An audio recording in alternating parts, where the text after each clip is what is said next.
Les petites décisions qui mènent à la ruine.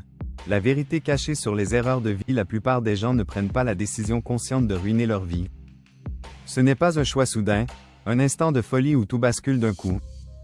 Non, c'est un processus subtil, une succession de petits choix presque invisibles.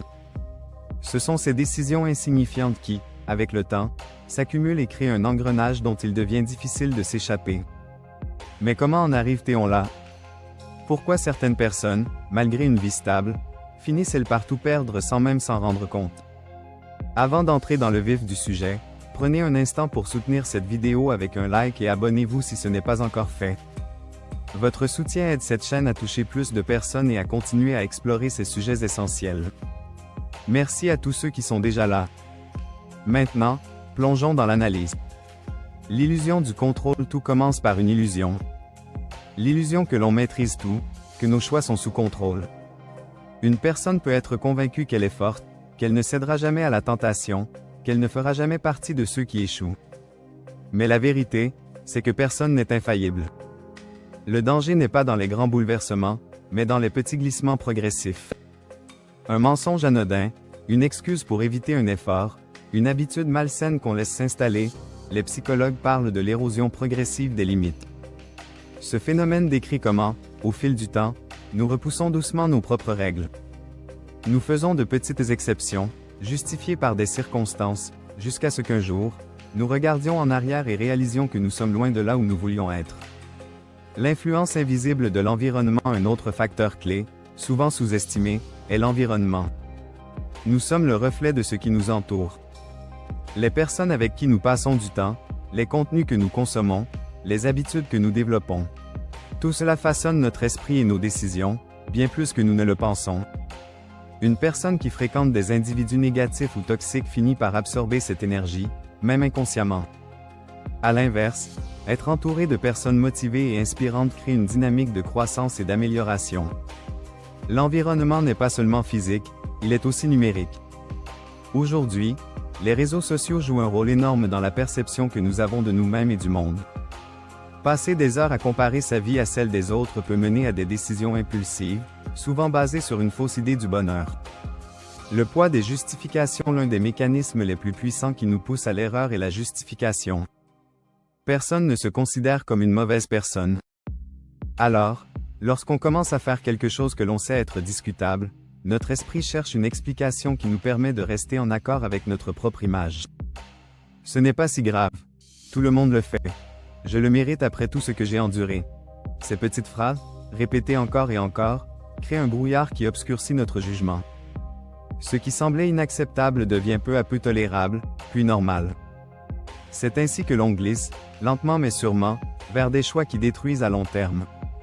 L'impact du manque de sens. Une autre vérité méconnue, c'est que beaucoup de personnes prennent de mauvaises décisions non pas parce qu'elles le veulent, mais parce qu'elles se sentent perdues. L'ennui, la routine, le manque d'un but clair sont des catalyseurs puissants de comportements autodestructeurs.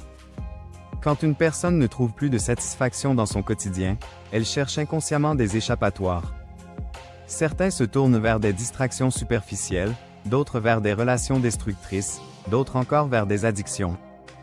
Le docteur Viktor Frankl, psychiatre et survivant de l'Holocauste, disait que « l'homme est prêt à endurer n'importe quelle souffrance, du moment qu'il trouve un sens à son existence ». Lorsqu'on perd ce sens, on devient vulnérable aux influences extérieures et aux décisions impulsives. Comment éviter la descente aux enfers?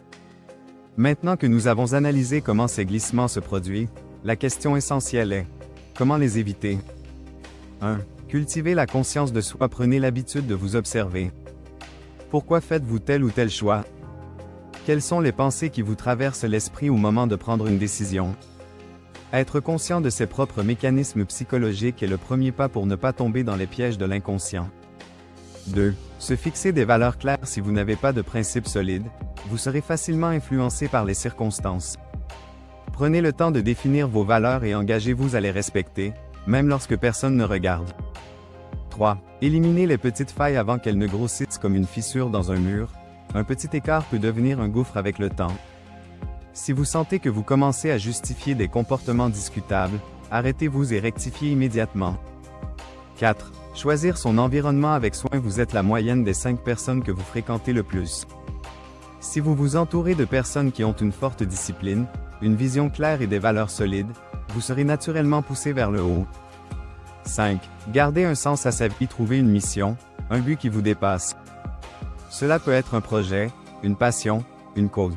Peu importe, tant que cela vous donne une direction et vous empêche de dériver vers des distractions nocives. Conclusion: personne ne choisit volontairement de détruire sa vie. Pourtant, trop de gens se réveillent un jour en réalisant qu'ils ont perdu ce qui comptait vraiment. Ce n'est jamais une chute brutale, mais une érosion lente, insidieuse, presque imperceptible. Le véritable danger ne réside pas dans les grandes décisions, mais dans les petits choix du quotidien. Ceux que l'on pense sans conséquence, mais qui, à long terme, façonnent notre destin. Alors, posez-vous cette question. Les décisions que vous prenez aujourd'hui vous rapprochent-elles de la personne que vous voulez devenir, ou vous en éloignent-elles?